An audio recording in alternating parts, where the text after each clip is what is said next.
Welcome to Primetime News and a special welcome once again to our viewers on OneSpotMedia.com. Up first this evening, Health Minister Dr. Christopher Tufton says discussions will be held on Friday with the Police and National Security Minister following reports that nurses involved in the COVID-19 vaccination program have received threats. Anthony Lugg has his Primetime News follow-up. On Wednesday, TVJ News learned that the nurse who administered the AstraZeneca vaccine to senior journalist Michael Sharp had been threatened. Less than 24 hours after, reports of more threats to other nurses involved in the COVID-19 vaccination program.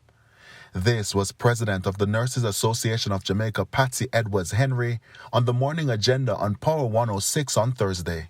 Last night on my way home, one nurse called me. She had just finished working and was returning to her facility, which is a health center, to safeguard her medications that she had taken out during the day and other things.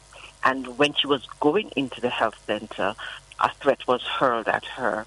So she called being fearful for her life. And we have to understand and remember that a lot of our health centers are in what we would call volatile areas.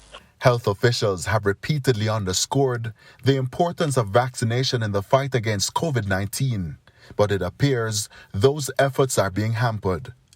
Health Minister Dr. Christopher Tufton believes the actions of the person sending threats undermine the work being done by public health officials. This is part of either a coordinated approach by the anti-vax movement or a splintered approach by persons who are against vaccines. The threats have already started to have a damning effect.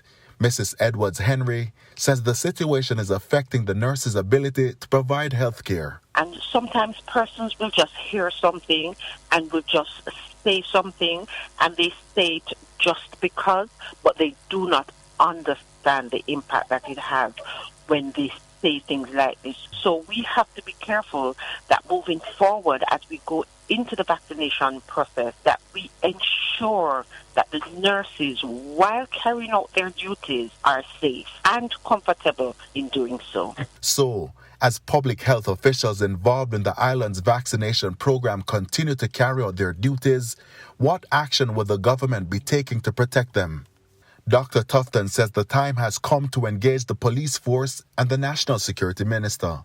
These intimidatory tactics will have to be elevated and taken very seriously, and reports encouraged to be made to the police, investigation pursued, and those persons who are held accountable to be dealt with to the full extent of the law.